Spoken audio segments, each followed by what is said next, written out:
So I decided to take a break after doing days of live streams continuously for some hours, and I just let everything just settle. In the moment of time that I wake back up in the morning, this is what I'm able to see directly on Daphne Sutton's page. It says, I appreciate this, Olan. I only wanted to find the truth. People will still discredit me. The results speak for themselves. So let's take a look at that quick 32-second clip. I want to give a big shout out to Daphne, Queen of Accountability. Honestly, she was the only one that consistently reached out to me, and now we see the results where she's exposed the young lady who accused me of hitting her with the brick. Now she's getting hit with them charges. So couldn't have been done without Daphne, the Queen of Accountability. You heard that right. Daphne was the only one to consistently try to reach out to Olan. Notice how all of the other sites and content creators, notice how none of them decided that they wanted to try to get in contact or really try to find out who this guy was in order to get a full, well-rounded story so that they would have all of the information. And then with that information, they can hand that directly over to their followers. But again, this is what it looks like. And as one of my friends stated, COE, which is content over everything, right? So for a lot of people, content where it details women going through certain types of trauma, or is deemed as women going through that certain type of trauma, that is a type of content that they love and will exploit because they know that they can get money specifically for it, and that they don't automatically have to be automatically right or certain about all of it. As long as they are the ones to quote unquote put it out there first, as long as they are the ones to be the loudest voice leading the charge and, making sure to put out the narrative that, hey, black men are bad, black men are evil, they will pretty much make a pretty decent penny, if not more, through way of that content. But oddly enough, a lot of the platforms that I have seen have not also talked about this as well. So I have to actually make this a lot larger on my end so that I can properly read this directly off to you guys. So the image directly to the left says, they treated me like I'm OJ and I unalived a woman. Meanwhile, I suffered blunt force trauma and SA, and because immediately after the trauma, I didn't remember the details correctly. I am now America's Most Wanted. Does this not concern the good people of America? I haven't seen propaganda like this since. Never mind. That's what y'all do. Shame. I am not on the run, but you guys are targeting me, and your bigotry and hate for black women is seething. Now, I want to point this out, right? Ever since this happened with Rhoda and the story blew directly up, the only interviews that I've seen, now note I could be very much incorrect and I could stand corrected if anybody just so happens to have the information directly out there for me to see. I have witnessed her on multiple platforms giving interviews to other people talking about the specific incident. I've heard her directly online on her own platform talking about the incident. But the moment in time this year that you had a news anchor state that, hey, I tried to contact her on her social media and she never got back to me, I find that a little bit weird. If you know that, quote unquote, you have somebody, quote unquote, trying to target you, as you say, then wouldn't it be in your best interest for you to go to mainstream media so that your story can get an even wider and broader reach? When I reached out to her on Instagram this evening. Tonight, she is wanted here in Harris County on that theft charge. Anyone with information on her whereabouts can report that to Houston police. So that you can tell your truth, and not only your truth, but you're also telling a truth that will help out other black women, right, that have gone through the exact same thing, where they're not believed, where people always want to come against them. Or as you stated directly in your post, you said that the amount of hatred for black women is seething by the way of people and how it is that they are going directly at your content, scrutinizing, critiquing, breaking, that said content apart and not specifically believing you due to the effect of you being a black woman, wouldn't it be in your best interest to go to mainstream media and get all of these things sorted out so that everybody will have the facts of the scenario and the situation? But yet, that's not what you decided to do. Right states, "This is sick. Clearly, I'm being targeted. I am willing to turn myself in. I'm not on the run. I am simply getting my affairs in order. I am a mother with a child. I am being hunted like a slave when other people do this all the time and no one bats an eye. What is happening to me is a course in gender and racial oppression. I am a poor, refugee, Muslim, queer, disabled woman. I am being dogpiled and attacked from so many angles. I am unprotected and left for deceased. I want to see my day in court. I have always showed up and will continue to show up. I'm a victim being targeted for speaking out. I am being used to silence all black women. They want to unalive me. They are inviting violence against me. I am getting thousands of threats. I'm afraid for my life. They wanted me to unalive myself. I will not. As for retribution, this is inhumane, unethical, callous, corrupt, indeplorable. So let me just set the record straight real quick.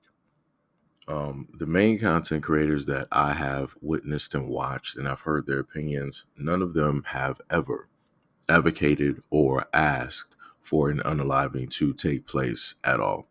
They just want people to be responsible and accountable for their actions, especially if they get caught in said actions, which leads to charges being brought up against said person. That's all people want. So if you have crazies directly out there online, and these are the things that they are going out on a limb and deciding to say to a whole nother person, they too should also face charges. So the other thing that I have a little bit of confusion about is, which one is it? Are you a black woman? Because the only people that have ever called themselves black women were black American women. That was always the thing here in America. In other countries of origin where people come from, they normally call themselves where they come from or their tribe, village, what have you, right? So is it that you're stating that you're a black woman, or are you a immigrant refugee, as you stated before? I'm a little bit confused. I'm just trying to figure out. Now, some people could say that, oh, well, two things can be true at once. That is a slight possibility. But at the end of the day, people are going to revert back to their place of origin. They're going to revert back to their bloodline. Black Americans revert back to America, born and raised. This is where we have the utmost history. We don't have known history anywhere else. I'm talking about known history such as things that we have actually experienced from zero all the way up to the ages of 30 or what have you. So I'm just a little bit, confused specifically on that thing there. And the other thing is the fact that she's now stating that she is now getting, thousands of, threats, and, a lot of these things are happening. I can't say if they are or are not happening.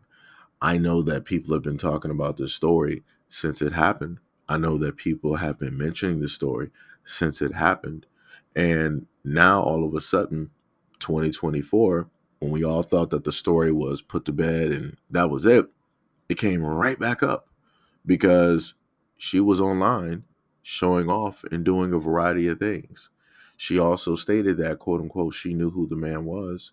She also stated that she had video of who the man is, but at no point in time when everything was taking place did she ever release that video on social media. But she made sure to tell you her account, which was what? I was hit with a brick because a guy wanted my number and I did not give him my number. So because I rejected said guy's advances, he hit me in the face with a brick. That was the narrative that was there for months on top of months on top of months. And it caused so much. I'm sorry, it caused and led to so much discourse online that it was unbelievable. You literally had lines being drawn in the sand specifically over the story and the narrative that took place. And because of that narrative, you then had other women that wanted to pile on and say, like, yeah, I know this to be true because I suffered this and I went through similar trauma and I went through these other things and yada, yada, yada. All of those things have nothing to do with this specific story at hand. Again, if you got women out there that have gone through trauma, my condolences.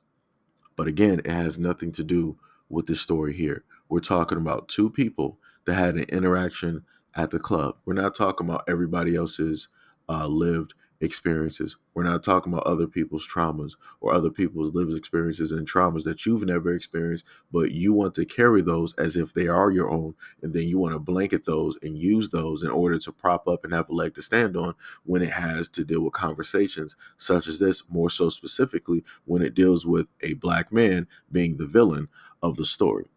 But also, speaking on the black man being the villain, we're going to take a look at a video that a guy posted on Twitter not too long ago, last year, around the same time that the story was circulating online.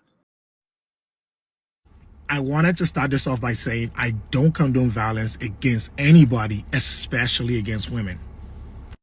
I've encountered this lady before, and which was why I made this tweet, and here's exactly what happened.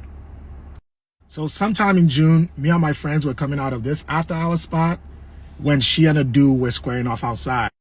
And we immediately got involved to try to understand what was going on and de-escalate the situation. It wasn't clear why this altercation was going on, but she was very aggressive, and while we were still trying to get involved, she had already slapped him. At this point, we get in between them, but she still finds a way to hit him again, at which point he hits her back. Just for context, this dude she was arguing with could easily be around 6'3" or 6'5" and over 200 pounds, so he was quite a big guy. At this point, she starts to berate us as the guys around, not defending her as a woman, but we easily brushed her off because it was very clear that she was the aggressor in the whole situation.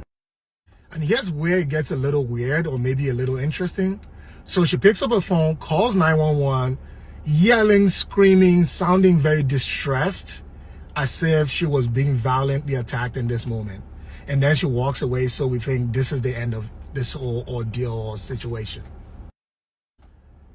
A couple of people around were advising the dude to leave the scene, so as to not get arrested. But I advised against it because I said, if the cops show up and this dude is not here, they could still take his description. And the bad part is when they eventually get him or identify him, there won't be all these eyewitnesses here who could actually testify that it wasn't the aggressor and that she was.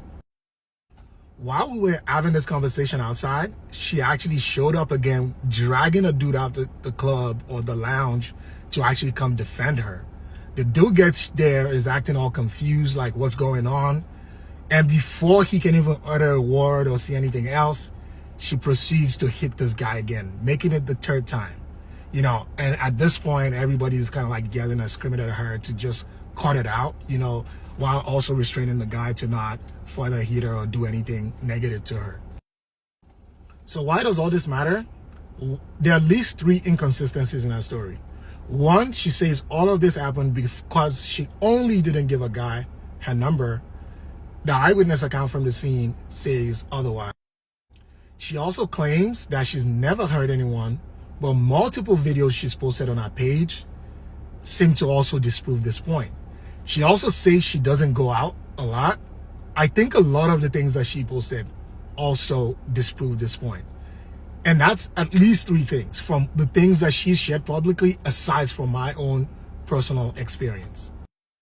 There are also 2 other things. One was that her name used to be something along the lines of Angry Black Women before she changed it to Raw Reports in the wake of this incident. And also there's a lot of other videos on her page that used to exist there before that she's also deleted once this happened. Women are constantly put in dangerous and bad situations every day.